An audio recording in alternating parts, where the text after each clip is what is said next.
far as I'm concerned, arid deserts like this one have got to be the most difficult places on Earth to survive of all. And that's because of two things: daytime temperatures that soar into the high 50s and an almost complete lack of water. If you come here, you literally have to bring with you everything that you're going to need. And if you break down, you're in the nightmare scenario of only really being able to eke those supplies out for as long as possible, in the hope that someone may come along and rescue you.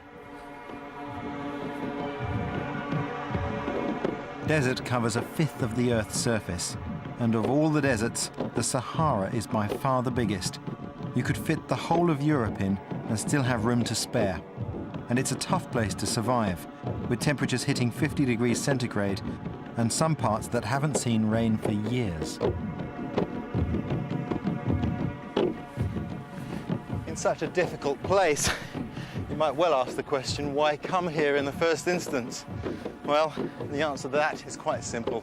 The desert is one of the most beautiful and stunning places on Earth. And the solitude here, well, that's poetic. But during the Second World War, many young men, like the crew of this American bomber, the Lady Be Good, found themselves in this hostile land with very little hope of survival. In 1943, pilot William Hatton and his crew of 8 young Americans took off from their base in Libya on a bombing mission. They never returned. 16 years later, in 1959, an oil prospector came across the wreck of the plane. It contained food and water. There was even a thermos of coffee and a radio, but no sign of the crew. In the dark, they'd overshot their base, flying on until they got hopelessly lost and ran out of fuel. Believing they were over the sea, they'd bailed out with virtually nothing, abandoning the plane, which crash-landed without them. The bodies of the crew weren't found until a year after the wreckage of the plane was discovered, a full 17 years after they bailed out. With the bodies was a diary that charts their last days. It makes for a compelling but haunting read. Monday the 5th of April. Start walking northwest. A few rations. Half canteen of water. 1 capful per day. Sun fairly warm. Good breeze from northwest. Night very cold. No sleep. Rested and walked. Half a canteen was nowhere near enough water for the journey they were undertaking. You can survive for weeks without food, but in the desert, without water, it's just a matter of days. Tuesday. Rested at 11:30. Sun very warm. No breeze. Spent PM in hell. Walked and rested all night. 15 minutes on, 5 off. As the crew made their way through the desert, they left arrows made from rocks and strips of parachute. It was the right thing to do, even though no one would see them for nearly 2 decades. Wednesday. Everyone getting weak. Can't get very far. Prayers all the time. The crew thought they'd crashed near the coast, and it was probably that kept them going for as long as they did. In fact, they were in an area known as the Sand Sea of Calancio, a place so dry that not even the desert Bedouins entered it. Thursday, hit sand dunes. Very miserable. Lamott's eyes are gone. Everyone else's eyes are bad. Still going northwest.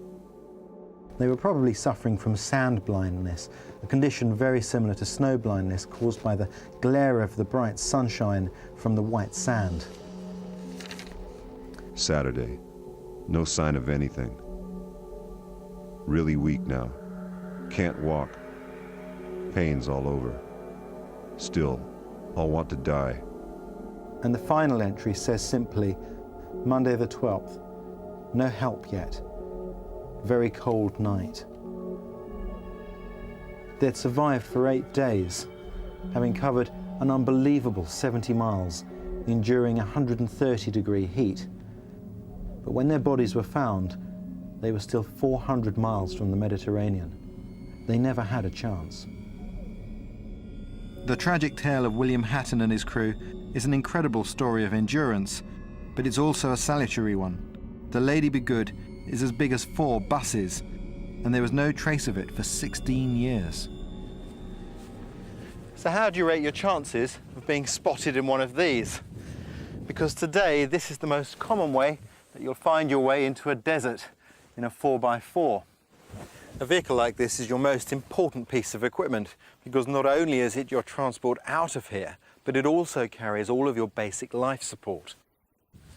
Whenever you enter any desert, there are a few simple preparations you can make that will dramatically increase your chances of survival. For a start, if you can possibly avoid it, never travel alone. Terrain like this is incredibly tough on vehicles, and the most common cause of people perishing in the desert is after a breakdown. So we're travelling in 2 vehicles, one for me and one for the crew. Theirs is the one with air conditioning. There's no doubt desert travel is immensely rewarding, but when you head out into the dunes, don't think you're Lawrence of Arabia.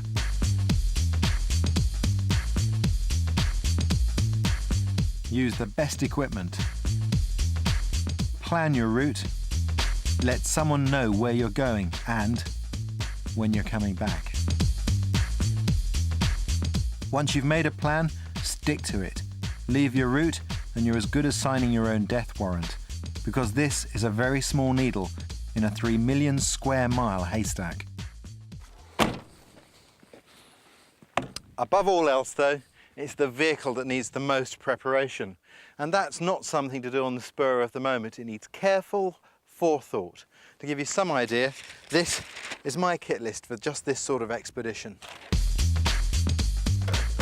Now all experienced off-road drivers have a pre-prepared list of mechanical items that they're going to check on a daily basis. But if you haven't got a list, then there's an easy way to remember it, and that's P, petrol, E, electricity, T, tyres, R, radiator, O, oil, L, lights.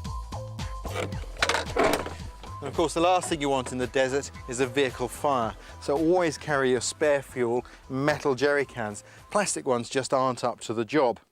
It's interesting that they get their name from the Second World War, when the German army had these superior pressed steel cans, while the British army just had cheap tin ones which tended to split. Ever since then, these have been called jerry cans. One thing you must never take for granted or underestimate is the amount of water you're going to need. There's about 40 litres there. Now that may seem a lot, but that's actually only enough to keep me going for about 2 days, considering all of my needs.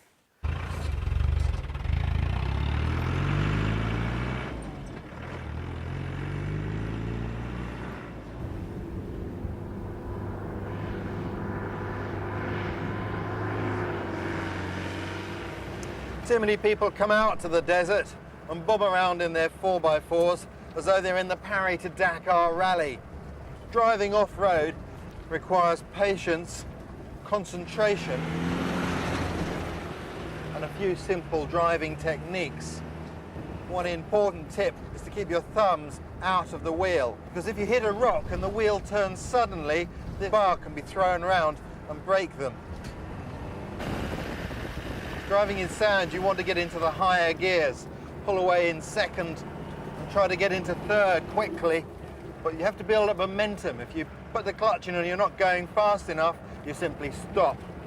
What you want to do is just float across the top of it.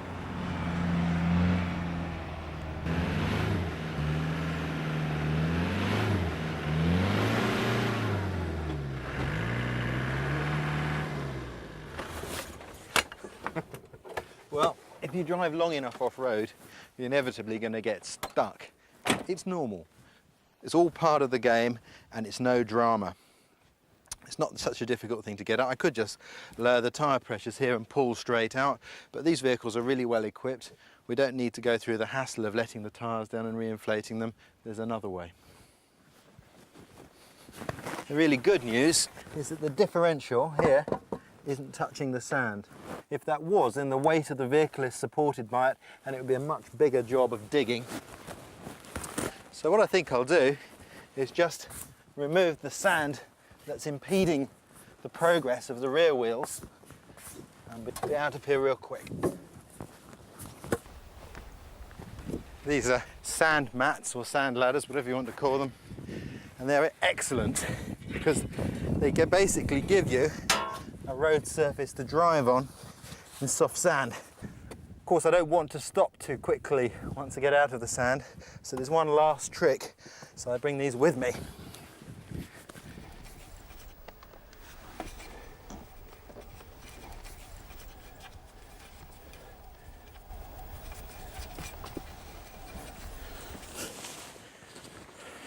Now, if there's one place you don't want anybody to stand when you're using these mats, it's right behind the vehicle, because they can be thrown out by the wheels at high speed. I once saw that happen in Zaire. A man was standing here, the vehicle moved forward, the sand mats came back and hit him across the shins, cutting him to the bone.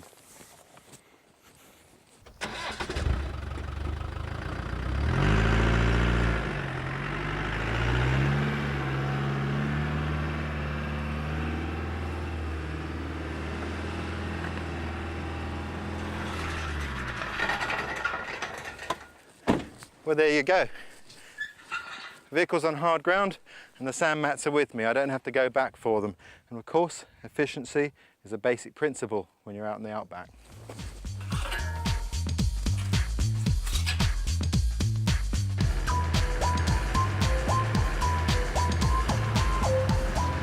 Deserts are such extreme places that they've produced many tales of endurance and survival, from the earliest travellers right up to the present day.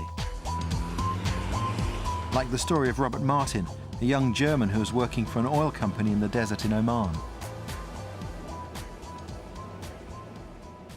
New Year's Eve 1998 was supposed to be Robert Martin's last night in the desert before leaving Oman. He spent it camping with a colleague, but on their way back they got bogged in soft sand.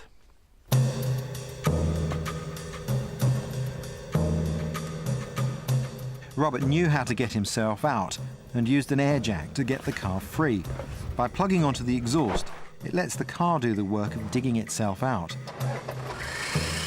But in his haste, he made a mistake.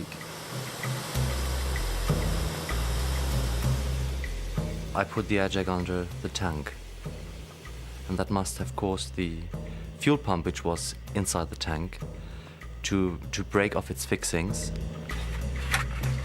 He got the vehicle out, but the damage to the fuel pump had already been done. On the rattling road afterwards, it must have got disconnected, and that's why the vehicle stopped. I only know this by now. Then I didn't know, otherwise I could have solved the problem maybe, but yeah, that's why the vehicle stopped. We tried to start it again, were not very successful, so we decided, as it was late in the afternoon already, to stay overnight and try it the next morning. Robert was trained in desert survival, so even though he and his friend Regina were only a few miles from the nearest village, he knew their best chance of survival was to stay with the vehicle. He'd left details of his route with friends and was confident that they would raise the alarm within 3 days. We counted the amount of food and water we had and calculated how much time it would take a search party approximately to find us. And our calculation was, latest after 3 days they would start searching for us, and it would take the search party approximately 3 days to find us. And by just remembering this calculation, we didn't lose hope. Confident of being found, they made cards and board games to pass the time. But days passed slowly with little food and no sign of anyone. We were expecting somebody to pass by, but nobody at all was passing by or even seen in the distance. It was absolutely a deserted area. Soon they'd run out of things to say to each other, and as the wait stretched out, the walk to the village must have been ever more appealing. We were tempted in the beginning, but it was a decision we made right in the beginning. We said, we stay. That's what I always was told, and that's what everybody will expect from me. And it paid back that we stayed with the vehicle, because a colleague of mine was asked, will I be staying with the vehicle? And he said, yeah, he's German. He was told to stay with the vehicle, he will stay. Sure that a search would be underway, Robert and Regina collected firewood in preparation for a signal fire. On the fourth day, they finally heard their first helicopter.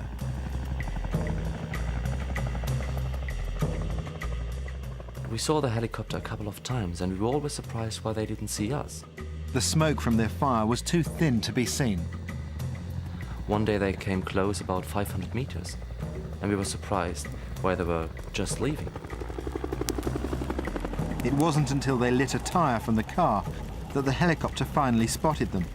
It was only then, after 8 days in the desert, that they were rescued, and they could see why it had taken so long for the helicopter to find them. After we were picked up by the helicopter, and we were looking down from just 200 meters,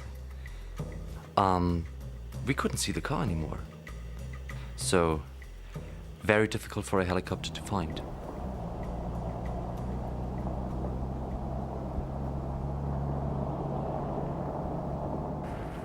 Robert did everything right, but it still took a week to find him.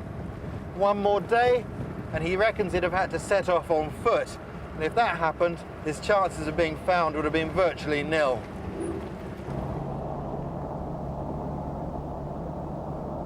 If you do break down, you've no idea how long you're going to be stuck, so assume the worst. Out here, every decision is life or death, so stick to the rules.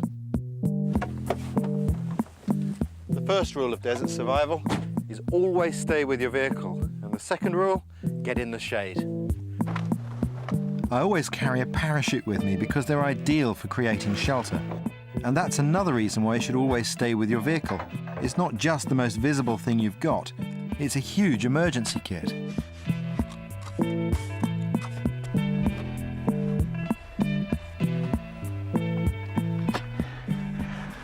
Right, that's the shade arranged. What I've done is I've taken the parachute and I've doubled it to create this airspace here. That helps to make very effective insulation from the sun's rays. But of course the sand is incredibly hot, so what I need to arrange now is something to sit on. The great thing about Land Rovers is you can easily lift out the seats, just what I need.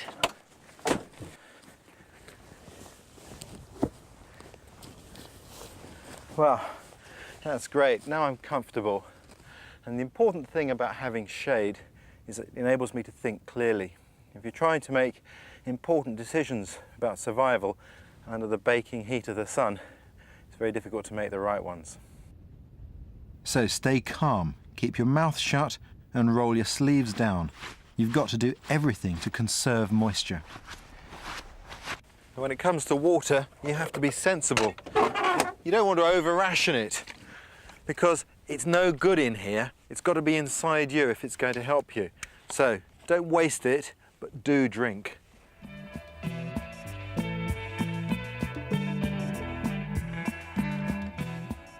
To see just how much water you need in desert temperatures, we asked our researcher Matt to do some real research. We put him in a sauna for 4 hours with plenty of water to see how much he needs to sweat in order to maintain an even body temperature. There are approximately 2 million sweat glands throughout the body, and basically what they're doing is they're secreting a layer of water and electrolytes and other substances, which spreads along the surface of the body and then evaporates, and it's that process of evaporation which is removing heat from the body. If it didn't do that, then your body temperature would rise from 37 degrees centigrade to 43, 44 in a matter of an hour. By which time Matt would be very dead. Well, Matt is actually very comfortable. He has been in the sauna for some time now. He's sweating approximately 700 grams of sweat an hour. That's equivalent to a pint and a half an hour, and he needs to replace that volume of fluid if he's not to become dehydrated. Matt's drunk 6 pints in 4 hours. That's very good, but he's having to make a conscious effort to keep drinking. Thirst is a very poor indicator of fluid requirements. what tends to happen is people dehydrate by 1 to 2% of their body weight before thirst is triggered. So you shouldn't rely just on thirst in order to maintain your water balance. Stuck in the desert with your water running out, you need to make sure you're doing everything you can to help people searching for you. Now the sun's going down, I can start to make a sign that can be seen from the air. This V shape is internationally recognized as a distress signal, but you want to be seen day and night. I'm collecting some firewood so that I can make a couple of signal fires, in fact 3, because in an emergency you do everything in 3s if you can. Got to be careful when doing this, keep my eyes open for scorpions. The last thing I want now is to be stung. No rubbing sticks together now. Use what you've got, and the vehicle's fuel will save a lot of effort in my attempt to attract rescue. Now all I've got to do is wait for nightfall.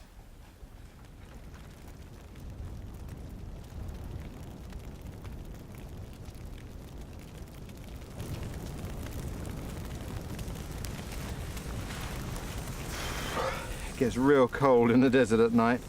That's when one of these Arab jello bars comes in really useful.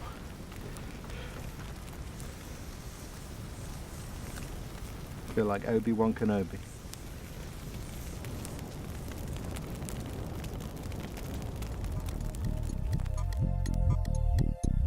If you're stuck out here, you're bound to wonder if you could make it out on foot. After all, every day that passes is time running out.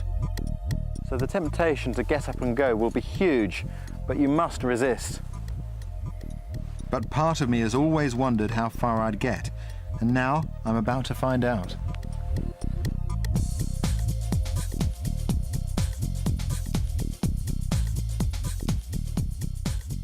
If you haven't got a hat with you, it's vital that you improvise some sort of shade for your head. And for that I've brought this piece of parachute nylon with which I can easily make an Arab-style headdress. I'll take that knot, place it at the back of my head, and gather the fabric, and then just wrap that around and tuck it in.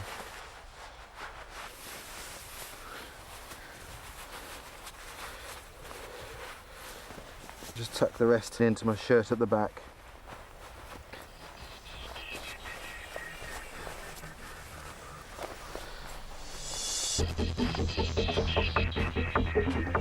It's only when you actually try to walk in a desert as arid as this that you realise just how difficult that task is. I've only been going half an hour or so, and already I realise that this litre bottle of water is actually just a thimbleful.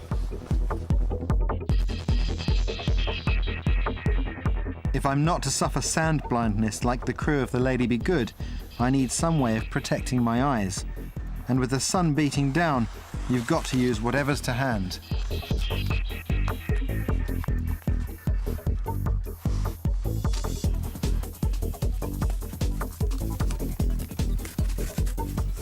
Here we go, a pair of raised sunbands.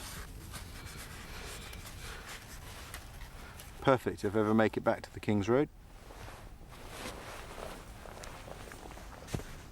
But none of this is really going to help me here. I'd be lucky to last more than a couple of days. Walking out of a desert requires an incredible amount of determination, resourcefulness, and most importantly, luck. As much luck as Bob Nelson had after he was shot down over the desert in 1942.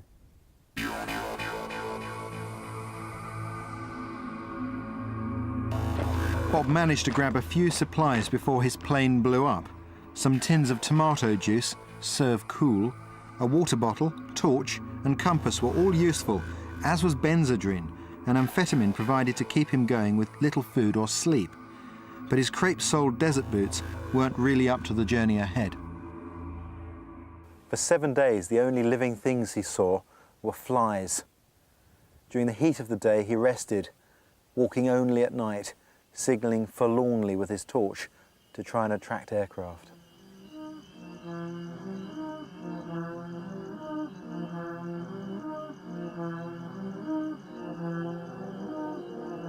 He drank a tin of tomato juice and a little water each day, but pretty soon his liquid had run out. In desperation, he took all the Benzedrine and walked through the heat of the day.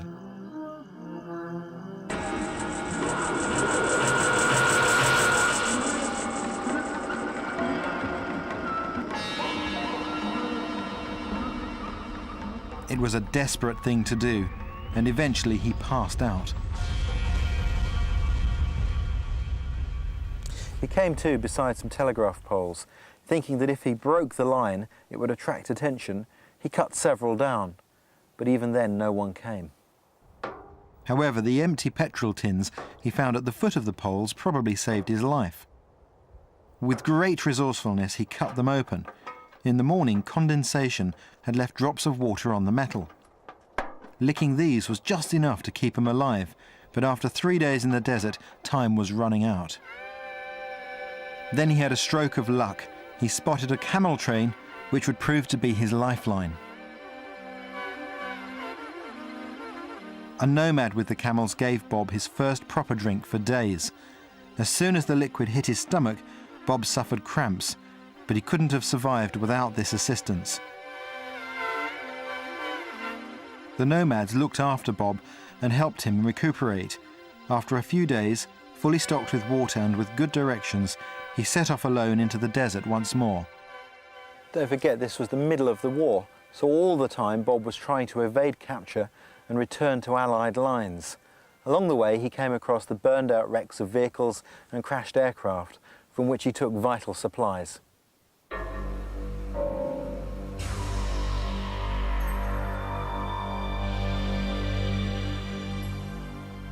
Eventually, after 18 days in the desert, Bob reached the German front line, which he simply walked through in broad daylight. But no man's land was a different matter. It was here that Bob's luck finally ran out. He was captured that night, just 1 mile from his own lines.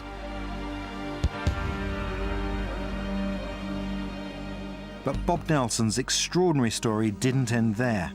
2 years later, he was one of the prisoners who took part in the breakout that became famous as the Great Escape. He was one of the few recaptured not to be shot. Maybe the Gestapo thought that he was related to his illustrious namesake, Admiral Nelson.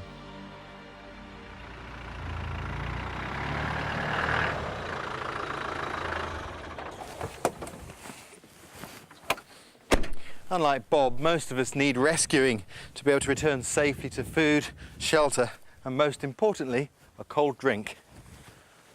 1 beer, barman, please. Sadly, Bob died in 1999. He was one of the very few people who've ever walked out of a desert and survived. How did you get here? I'll tell you sometime, but where's my beer? Buy your own beer. So why'd you walk? You know you're supposed to stay with your vehicle. Well, it looked like a really nice walk. Couldn't resist it. You're crazy. No, I'm not. Yes, you are. Next week, the chills and thrills of the subarctic forest.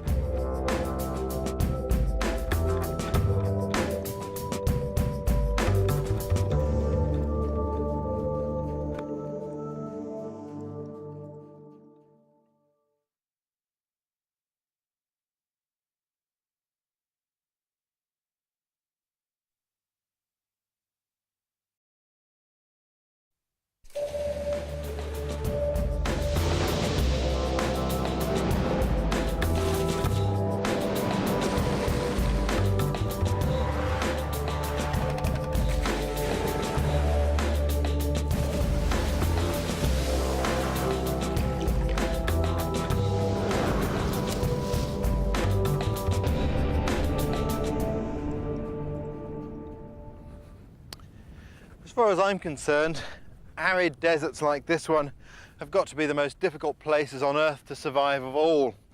And that's because of 2 things: daytime temperatures that soar into the high 50s and an almost complete lack of water. If you come here, you literally have to bring with you everything that you're going to need. And if you break down, you're in the nightmare scenario of only really being able to eke those supplies out for as long as possible. in the hope that someone may come along and rescue you. Desert covers a fifth of the Earth's surface, and of all the deserts, the Sahara is by far the biggest. You could fit the whole of Europe in and still have room to spare. And it's a tough place to survive, with temperatures hitting 50 degrees centigrade and some parts that haven't seen rain for years. In such a difficult place, you might well ask the question, why come here in the first instance? Well, the answer to that is quite simple. The desert is one of the most beautiful and stunning places on Earth. And the solitude here, well, that's poetic. But during the Second World War, many young men, like the crew of this American bomber, the Lady Be Good, found themselves in this hostile land with very little hope of survival. In 1943, pilot William Hatton and his crew of 8 young Americans took off from their base in Libya on a bombing mission. They never returned. 16 years later, in 1959, an oil prospector came across the wreck of the plane. It contained food and water. There was even a thermos of coffee and a radio, but no sign of the crew. In the dark, they'd overshot their base, flying on until they got hopelessly lost and ran out of fuel. Believing they were over the sea, they'd bailed out with virtually nothing, abandoning the plane, which crash-landed without them. The bodies of the crew weren't found until a year after the wreckage of the plane was discovered, a full 17 years after they bailed out. With the bodies was a diary that charts their